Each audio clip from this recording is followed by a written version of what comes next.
Pemirsa Ajeng Semeng, kini saatnya saya Dana Paramita mengantarkan sejumlah berita dari Bali. Berikut 3 di antaranya.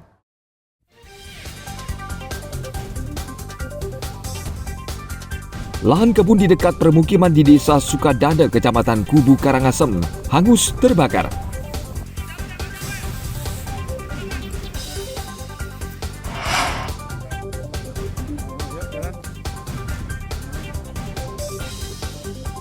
Seorang ibu dianiaya anak, menantu dan cucunya di Desa Bukit Karangasem.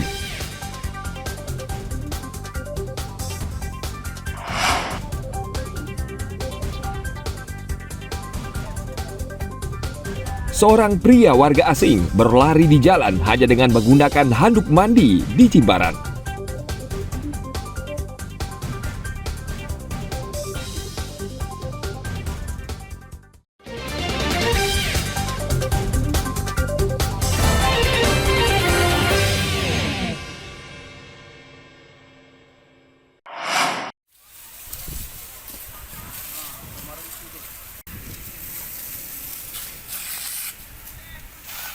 Lahan perkebunan mangga dan kacang milik warga di dekat permukiman di Desa Sukadana, Kecamatan Kubu Karangasem, Sabtu pekan lalu hangus terbakar. Kebakaran membuat warga panik dan berusaha memadamkan api, namun api cepat membesar dan menyebar. Musim kemarau yang mulai melanda wilayah Kecamatan Kubu Karangasem menjadi pemicu kebakaran di sejumlah tempat. 4 mobil dinas pemadam kebakaran Karangasem langsung bergerak cepat melokalisir api agar tidak mendekat rumah penduduk. Kejadiannya Pak? Setengah 12 Pak ya. Yang terbakar ini lahan apa Pak? Lahan pertanian. Pertanian apa Pak? Pertanian sayur, kacang, jagung. Gitu. Oke. Emang lokasinya memang dekat dengan perumahan Pak ya? Nggak dekat-dekat lagi. Dalam waktu kurang dari 2 jam, petugas pemadam akhirnya berhasil memadamkan api. Warga diimbau waspada karena saat musim kemarau sebagian lahan menjadi kering dan api yang kecil dari pembakaran sampah misalnya bisa memicu kebakaran besar dan berakibat fatal. Tim Liputan melaporkan dari Kabupaten Karangasem.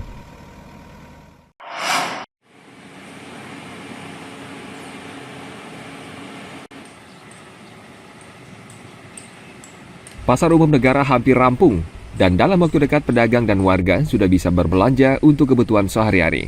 Sesuai kontrak pembangunan pasar umum negara seharusnya sudah rampung, namun pemerintah pusat yang membiayai pembangunan terpaksa memberikan perpanjangan waktu selama 40 hari karena ada adendum, yakni penambahan pengerjaan trotoar. Pembangunan pasar umum negara dimulai sejak bulan September tahun 2023 lalu, dan saat ini proses pembangunan sudah mencapai 90% lebih.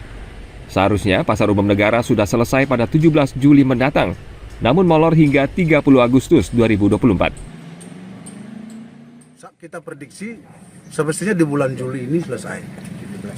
17 Juli, tetapi dari kontraktor minta perpanjangan lagi berapa? 45 hari. 45 hari. 1 bulan lebih.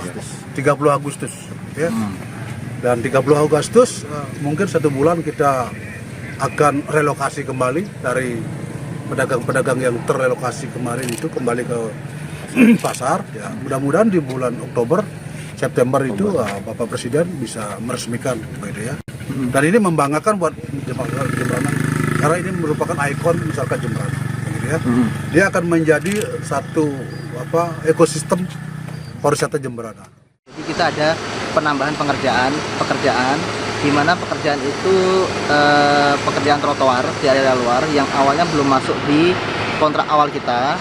Lalu kemarin di bulan Juni kita mendapatkan adendum tambah kerja itu. Jadi untuk mengcover itu kita perlu juga untuk adendum waktu, artinya penambahan waktu agar pelaksanaannya bisa berjalan dengan lancar juga. Selain pekerjaan trotoar juga ada pekerjaan penambahan aspal, tapi dari pekerjaan aspal itu hanya volume saja karena awalnya ada perubahan desain yang awalnya paving blok atau grass block kita ganti ke aspal. Jadi item mayornya itu.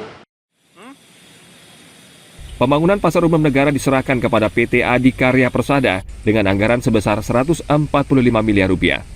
Pasar ini sejak tahun 1987 belum pernah direvitalisasi. Kondisi kios juga tidak layak dan tidak sesuai dengan jumlah pedagang yang terus bertambah. Masyarakat berharap penambahan waktu pengerjaan pembangunan bisa segera tuntas sesuai jadwal. Tim Liputan melaporkan dari Kabupaten Jembrana.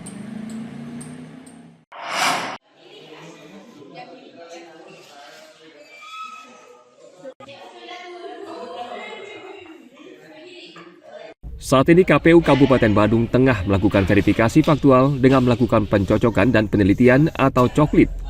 Namun dalam pelaksanaan, petugas mengalami kendala sinyal jaringan telekomunikasi yang tidak stabil.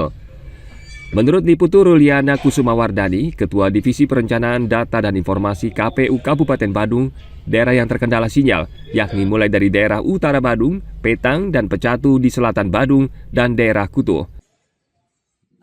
Kendala sinyal sih sebenarnya mungkin ada di beberapa wilayah yang mungkin jaringannya kurang enggak ada sinyal seperti itu. Jadinya seperti di daerah pegunungan dan juga sedikit di wilayah selatan seperti itu yang kendala sinyal untuk e-coklitnya, dan juga ada beberapa tipe HP yang kurang support istilahnya seperti itu, tapi semua bisa diatasi dengan baik oleh pantarlik kami. Sinyalnya agak kurang itu di daerah utara, di daerah Petang, dan juga di daerah selatan tuh di daerah Pecatu tuh seperti itu. Untuk mengatasi kondisi ini, KPU menyarankan kartu operator disesuaikan dengan kondisi provider yang memiliki jaringan lebih baik di daerah tersebut. Selain itu, petugas juga bisa memanfaatkan jaringan Wi-Fi yang tersedia di kantor desa agar proses pendataan berjalan lancar. Ana Agung Gede Agung melaporkan dari Kabupaten Badung.